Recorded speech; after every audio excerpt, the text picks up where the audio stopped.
I'm Adrienne Cheatham. I'm a professional chef, and today I'm gonna show you how to make restaurant quality salmon at home. We're gonna go over some techniques to take your salmon game to the next level. Save yourself from dry, boring fish. This is Restaurant Brioche-Crusted Salmon 101.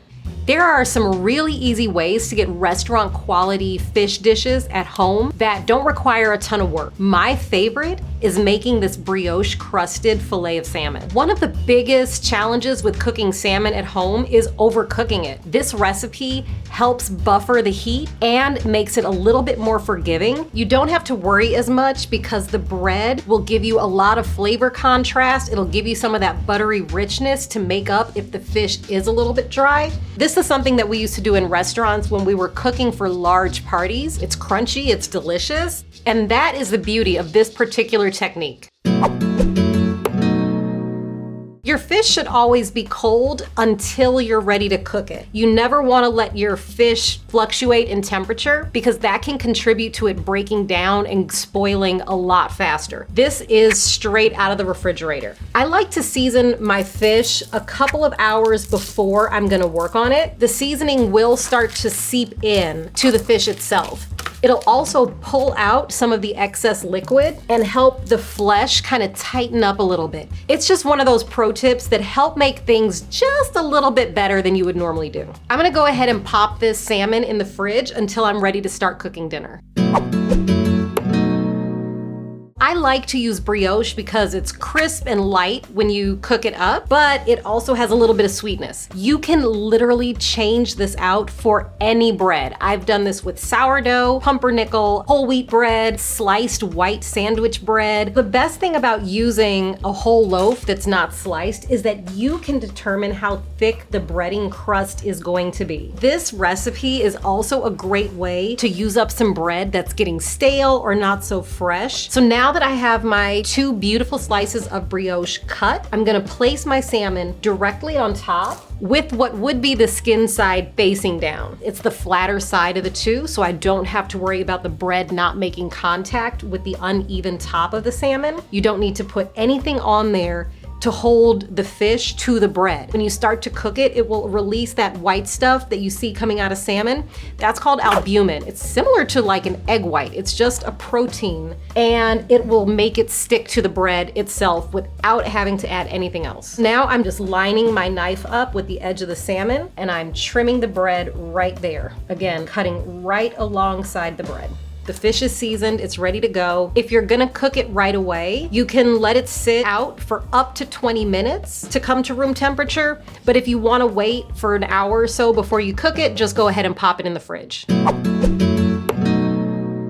It is time to start cooking our fish. This is a really cool process that I absolutely love because it is very forgiving. We're gonna start in this saute pan, but we're gonna finish in the oven, so the fish itself will get a very gentle kind of cook around it. I'm gonna start on low heat. I'm using a little bit of neutral oil and let that slowly heat up. Add the butter now and just let that kind of melt. The butter is more for flavor. The oil is really gonna help us facilitate even browning, and it'll also help raise the smoke temperature and help us minimize the risk of burning. I'm using a stainless steel pan, but you could use any oven-safe pan. The butter is bubbling now, and you can see it starting to turn a little bit of a darker golden color. I don't want to go too high too fast because I don't want to burn the brioche. I want to give it a chance to absorb the fat and slowly start to get golden brown, delicious, and crispy. I'm carefully placing my salmon with the bread side down into the pan. The butter is bubbly. Give it a little shake. Gradually increase the heat from like medium-low to barely medium. And make sure you're shaking your pan occasionally to make sure that it's not sticking.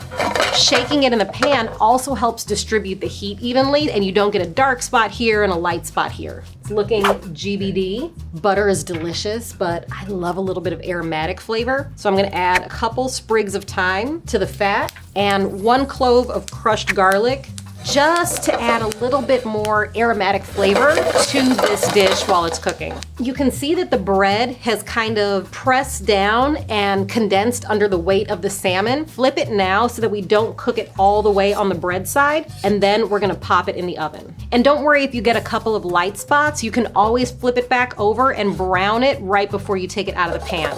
If I wanted to do this ahead of time before I have guests coming over, instead of flipping it and putting this pan in the oven, I would take them out of the pan and put them on a tray. That way, when my guests come over, I can put this whole tray in the oven for 5 to 7 minutes. Say you have 50 guests, just brown the bread, put your fish on a tray, pop it in the refrigerator, and then right before the party starts, get it back in the oven so your fish is freshly cooked for your guests. I have my oven preheated to 350. That will help cook everything, but we're not gonna go so hot that we risk burning the bread. Cooking time depends on the thickness of your fish. These are very thick, so I'm gonna check them at 4 to 5 minutes, but I have a feeling they might take closer to 7.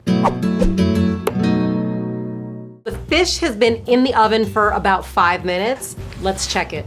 It looks like it actually might be done. So there's a couple of ways to look at your fish to see if it's done. You see this white protein? If that's starting to come out, your fish might be cooked all the way and the protein is starting to leach out. It doesn't mean our fish is overcooked, but we want to take a look inside. So I'm gonna use the corner of the spatula just to barely open up one of the flakes. We can see right in the center that it is opaque. You don't see any of that deep pink translucent look, but it's not overcooked, and that's a great thing. Another way to check if you have a cake tester at home is to insert it straight into the center of the salmon, give it a couple seconds, and touch it to your bottom lip or just under your bottom lip. If it feels really, really hot, you know your fish is overcooked. If it feels warm, you're perfect. So when you're inserting your cake tester, sometimes you can feel the cake tester breaking through each piece of sinew, which is the membrane that holds the muscle groups together. That's a really good indicator that your fish is very rare. I do not need to put this back in the oven because it is already about mid-well. There's also residual heat in the pan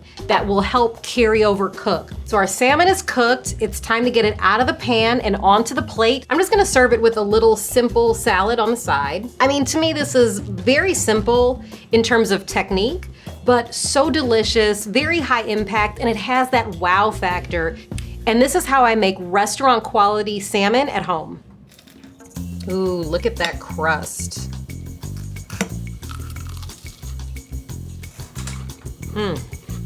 The fish is tender, it's flaky, it's not overcooked and dry. The bread gives you the crust on the top, some light fluffiness in the center, and because it's absorbed that flavor from the butter and the thyme and the garlic, it's not just plain boring salmon. The bread, it'll give you some of that buttery richness to make up if the fish is a little bit dry, and that is the beauty of this particular technique. Cooking salmon at home does not have to be redundant, dry, and boring. With just a couple of cool, simple techniques, you can really up your game and give yourselves and your guests an incredible wow factor.